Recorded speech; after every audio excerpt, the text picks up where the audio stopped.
Never underestimate the value of momentum when trying to get things done. Most people, what do they do when they wake up in the morning?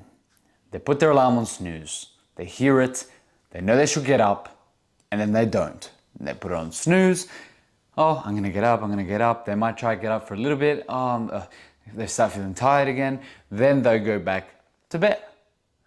This way of not fully committing to certain tasks and actions and doing them haphazardly, half doing the thing you need to do and then relaxing in between, and then putting the TV on whilst you're on your laptop working. Now you're distracted, you've got split focus. This ruins the momentum that creates flow. And flow is really when good work gets done, when deep work gets done. So for me, running a business for several years now and just working on my own development and my learnings and to be the best version of myself for my clients in fitness and their health and even productivity and personal development, because fitness entails all of those things. It's incredibly important that I'm making sure that I'm keeping my momentum throughout the day. That when I wake up in the morning, I get up immediately. I don't allow myself to lay there and think about getting up. The moment I allow those thoughts to start coming up, I'm already screwing up. I'm already losing momentum. You got to keep the momentum up. When the alarm goes off in the morning and you have that little bit of a jolt from the alert, you use that jolt to get up. There's no thought process between that. You start training your brain.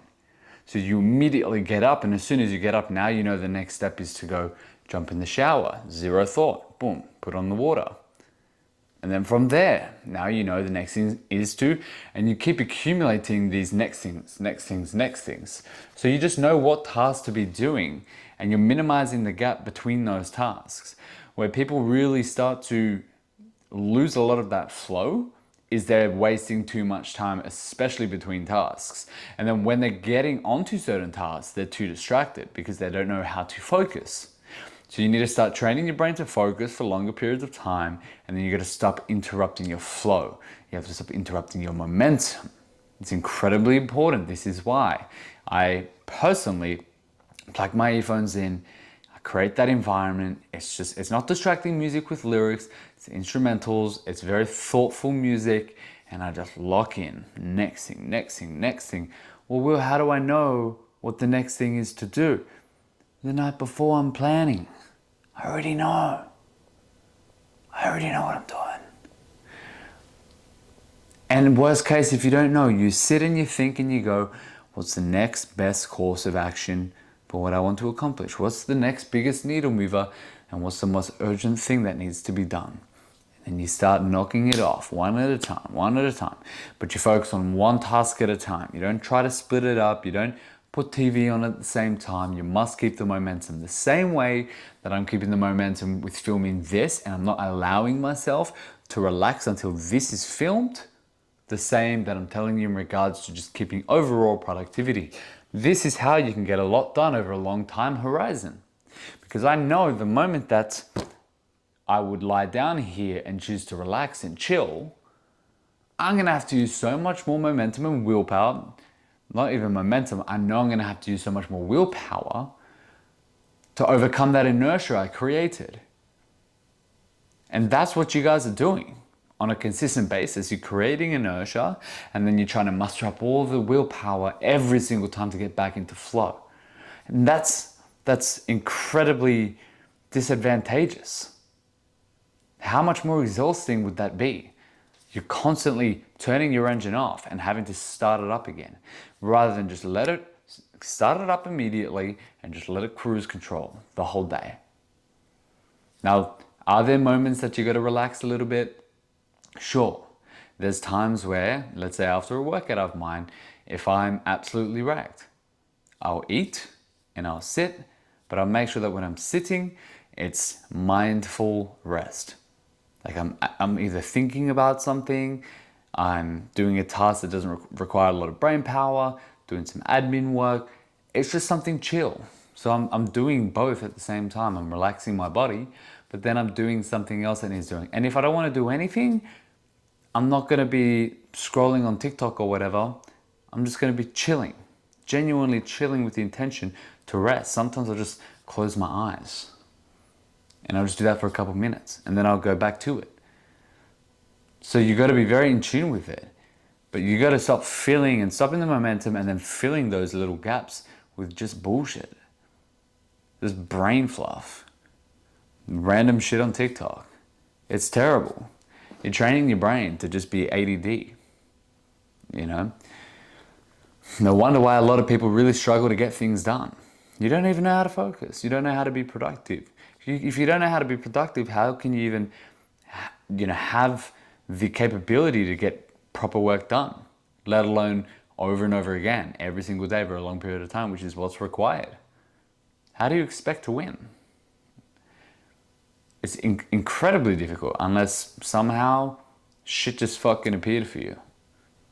A lot of the case for people, it's not the case. Start training your brain. Understand the power of momentum, because you don't want to make it harder than necessary. But start training your brain to focus better, to go without having to scroll. Put your phone on airplane mode if you got to. Do what you need to do. But just start every single day a little bit better. And build it up and stack it. That's how you can get to the point where the whole day can be a flow state. Sure, maybe not every second, but a lot of it. It's the compound effect. And it's the flow and the momentum that I'm talking about on a macro scale. Because the micro scale is in the minutes, in the hours, then in the days, then in the weeks, then in the months, then in the years, decades. Now you've built some shit. It's very hard to beat that. So they say, yes, be consistent. You just need to be consistent. You need to be consistent, but you need to constantly be trying to do better as you're being consistent. You're not just consistently doing the wrong things. You're consistently being self-aware and improving. If you can do that for a very long period of time, you'll be very amazed with what you can do. So first you must see it, you believe it. Then you got to start actually doing the work, become more productive. This is how you can do the flow that I'm talking about. You utilize exercise, utilize movement to create flow, because it'll pump endorphins through your body. You'll feel good. Mentally, you'll feel clearer. You're treating your body well with good food. You've got good hydration. Now you can even have the capacity to go do some work and think straight. Now that you can think straight, you can start focusing on expanding your level of focus on important things that matter. Now you're going to be building upon that. So the foundation is your health, which now you can start building on top of that. It's quite simple. Don't neglect the basics, but do the basics well. Just because it's simple doesn't mean you just do it shit. You do the simple things great, and you keep refining them. I just refine my training every single session. I refine my eating over time. I eliminate things that bother me, don't make me feel good. I'm constantly refining the basics, the simple things. That's how my clients get results. That's how they create a lifestyle that they can sustain. Because we're refining the simple basics.